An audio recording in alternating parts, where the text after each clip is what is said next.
अगर आप चाहते हैं सिमरन म्यूजिक का ऑडियो वीडियो देखने के लिए तो चैनल को सब्सक्राइब करें और बेल आइकन दबाना ना भूलें।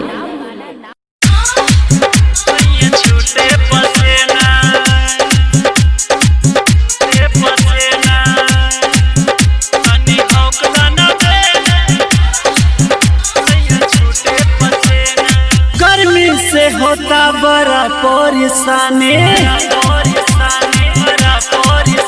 अरे गर्मी से होता बड़ा परेशानी। लहंगा से हमारा तो छूटा था पानी, मनवा के हमारा न भावेला छेना।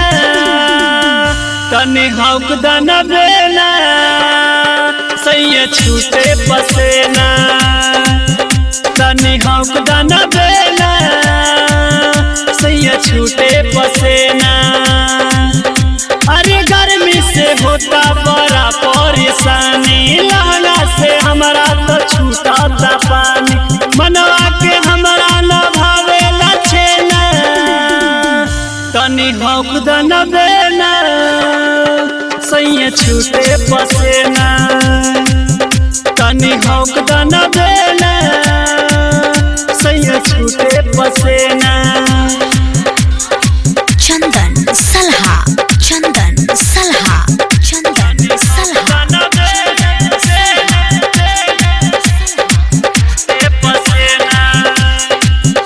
Mixed by Simran Recording Studio, Mahanar.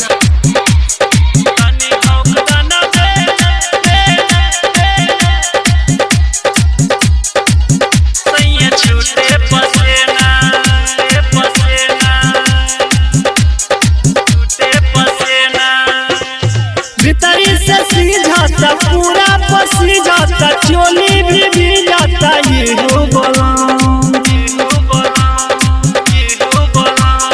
भीतरी से सीझाता पूरा पसी जाता, चोली भी जाता ये हो बोला।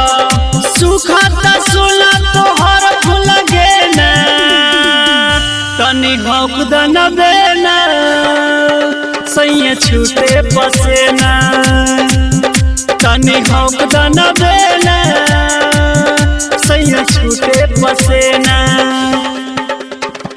चंदन सलहा, चंदन सलहा, चंदन सलहा, चंदन सलहा, चंदन सलहा। तनी हौक दन बेना छूटे पसेना।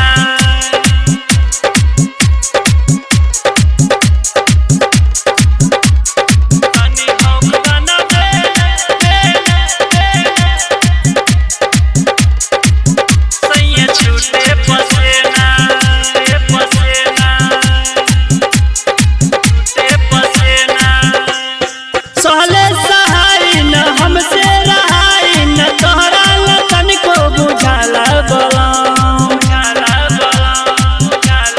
सहले सहाय न हमसे रहाय न, तोहरा न तनिको बुझाला बला। बतिया न बुझेला करेला खेला, तनी हौक दन बेना सैया छूटे पसेना, तनी हौक दन बेना सैया छूटे पसेना।